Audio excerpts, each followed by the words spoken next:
Selamat berjumpa dalam Renungan Harian Provinsi MSC Indonesia edisi 20 Agustus 2025. Apa kabar saudara-saudariku yang terkasih? Semoga kita senantiasa dalam keadaan sehat, sukacita, dan dalam lindungan Tuhan. Hari ini bertepatan dengan peringatan wajib Santo Bernardus Abbas, seorang penjaga gereja.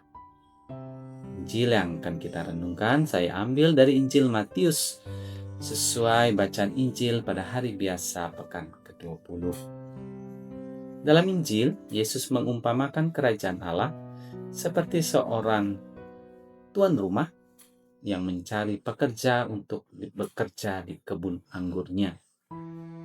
Ia keluar rumah mulai dari pagi-pagi benar, jam 9, jam 12, dan jam 3 serta jam 5 sore. Semua pekerja digajinya dengan gaji yang sama, yaitu 1 dinar sehari.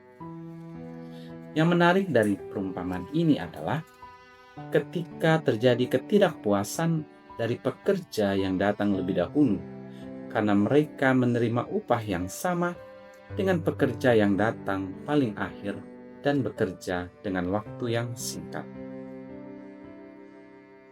Saudara-saudariku yang terkasih, saya merenungkan bahwa kerajaan Allah itu adalah sebuah panggilan, sebuah undangan kepada suatu kebahagiaan dan sukacita. Sukacita dari seorang yang telah bersusah payah, berjuang, berkorban untuk mendapatkan hasil yang membuatnya gembira. Artinya sebelum kegembiraan itu terjadi, ada proses yang ia lalui, ada jalan yang ia tempuh, dan terlebih juga ada kerja keras untuk sampai pada hasilnya, yaitu sukacita. Ya, seperti contoh seorang petani yang harus mengolah tanah, menggarap tanah, menanam, merawatnya, dan akhirnya ia memperoleh hasil panen yang pertama. Tentu ia akan sangat bersukacita. Ataupun seorang pekerja yang menerima gaji pertamanya, tentu ia harus terlebih dahulu bekerja sesuai dengan yang dibutuhkan, dan ketika tiba saatnya ia menerima gaji, ia pun sangat bersukacita. Saudara-saudariku yang terkasih, kita menjalani setiap cara hidup, tugas, karya, dan tanggung jawab yang diberikan. Itulah kebun anggur yang dipercayakan kepada kita untuk kita garap, untuk kita kembangkan. Sehingga kita bisa ikut ambil bagian terlibat dalam berbagai proses pertumbuh kembangan kebun anggur itu. Ikut ambil bagian dalam bekerja di kebun anggur yang begitu besar.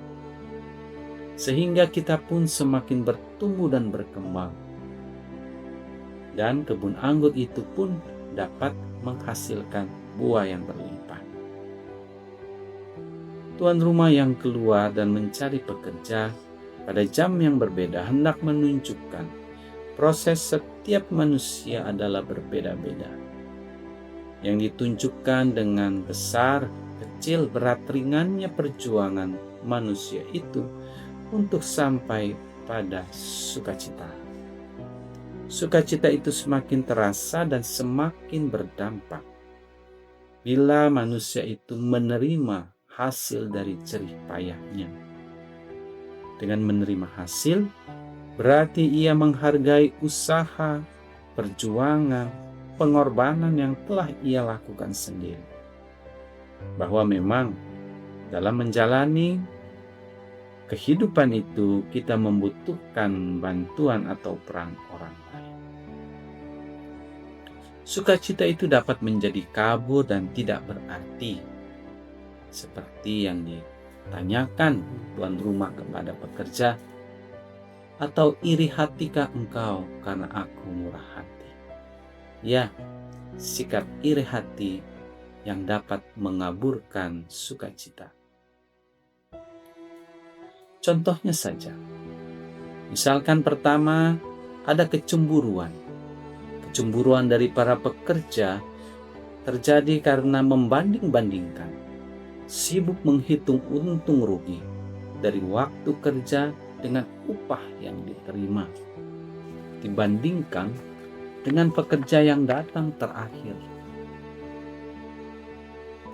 Dan contoh yang kedua, yaitu adanya kemarahan dari pekerja yang lebih dahulu bekerja kepada tuan rumahnya, karena mereka merasa tidak diperlakukan dengan adil.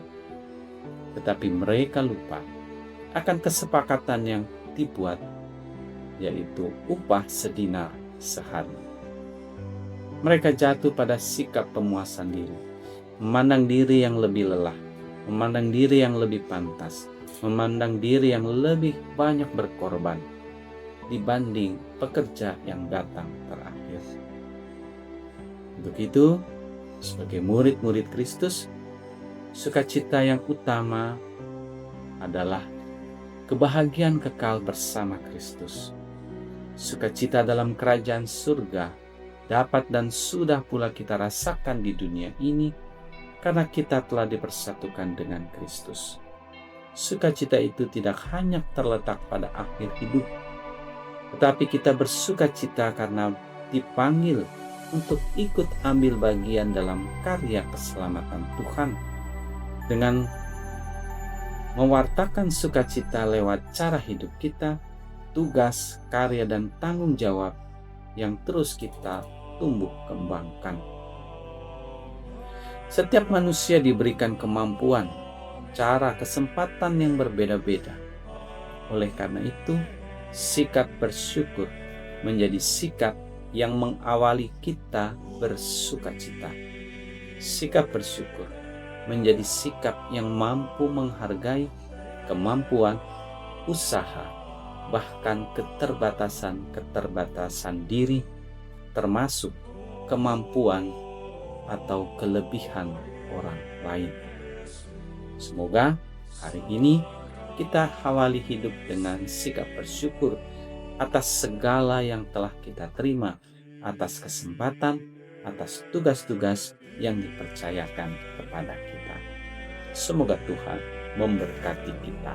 Amin.